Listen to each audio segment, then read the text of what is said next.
How to upload videos on YouTube Android. Hello everyone, welcome to this channel. I'm here to help you out today, so without any delay, let's get started. Now first of all, launch the YouTube application on your device and make sure that you're logged into your account. As you're logged into your account, you can see there are different options at the bottom of the screen. From home, shorts, subscriptions and you. So basically what you need to do in order to upload the videos on YouTube Android is tap on this plus icon at the bottom of the screen. So select on that.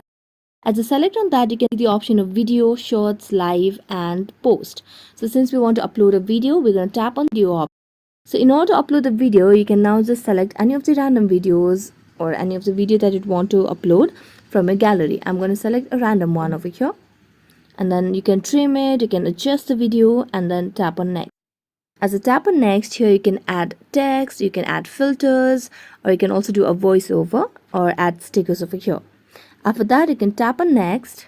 You can add sounds as well, and here you can add details like you can add your captions, you can mention your visibility, location and audience as well. Then you just need to tap on upload the video. So after you do that, you'll be able to upload videos on YouTube Android. So that's it. Thank you so much for watching this video. See you next time.